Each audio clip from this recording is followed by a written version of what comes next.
Imagine wearing a mask every day to be accepted, pretending to be normal until one day the mask slips off. My name is Nathan Chung, and I am honored to be celebrating Neurodiversity Pride Day 2025 with all of you. I am a global neurodiversity champion, a by-time award winner, international conference speaker, and cybersecurity leader who is openly neurodivergent with autism, ADHD, complex PTSD, and alexithymia. And getting here, it wasn't easy. There were times I almost gave up. But let's start at the beginning. I am an Asian American who was born and raised in Hawaii. From the beginning, there were signs I was different. Teachers would often say I wouldn't listen and I would be daydreaming and struggling socially or even making friends. To my parents, I was difficult, angry, impulsive, impossible to understand, always running around breaking things. Being Asian with multiple non-apparent disabilities made things even harder. There were expectations, stereotypes, and strict family pathways. This would be kind of like saving face, bring honor to the family, and fit a mold. But I didn't fit into the box labeled normal. Instead, they threw me into the one labeled broken and slammed the lid shut. Eventually, I grew up and moved away from my parents and went to live and work in the Washington, D.C. metro area. DC was wondering, how did I fit into this world when I didn't understand it? I masked. I pretended to be normal. I hid who I was in order to fit in and to survive. All the while, some part of me was screaming to escape.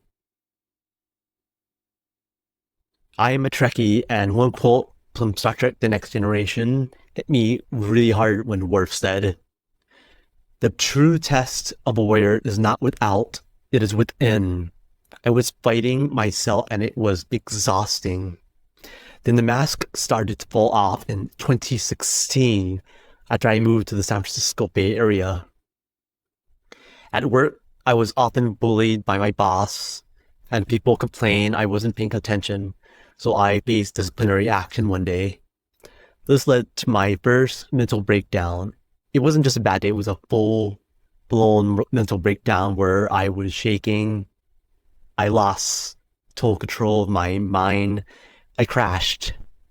The mask fell off. I realized I couldn't keep living like that. I started to get help. I went on a journey and eventually led to a formal diagnosis of ADHD and autism. And it was liberating. Things started to make sense. I learned that I was born this way and that it's okay to be different and quirky. It was okay to be me. For the first time, I was happy being me, quirks, differences, and all. Also, it turns out I'm not alone. I am one of the more than 1 billion people throughout the world who identify as neurodivergent. So these days, I only put the mask on when absolutely necessary, including survival, personal safety, and of course, family dinners.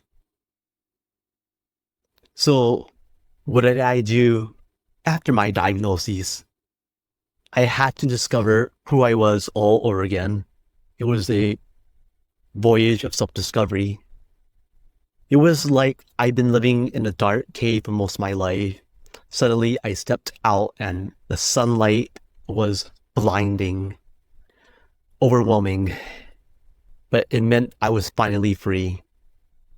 Next, I looked for others like me, and I started to build community. I started a podcast called Neurosec and started to engage people. And eventually, I started leading nonprofits as well. I started sharing my lived experience online, on stages, on podcasts, and at conferences. People didn't just hear me, they saw themselves and they started healing too. By being open, I created space for others to be open too. Because community isn't just important, it's life-saving. Judy Heumann, the mother of the disability rights movement, once said, when we build community, we create power. You stop feeling isolated and start realizing we're part of something bigger. I see every day the strength and resilience of the neurodiversity community, from people declaring they are neurodivergent, people sharing their lived experience, people standing up for their disability rights, and much more. So as we celebrate Neurodiversity Pride Day 2025, remember this: you are not broken. You are not alone. You are beautiful exactly as you are. So shine. Shine like the star you are.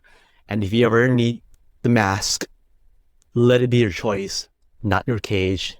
Thank you very much.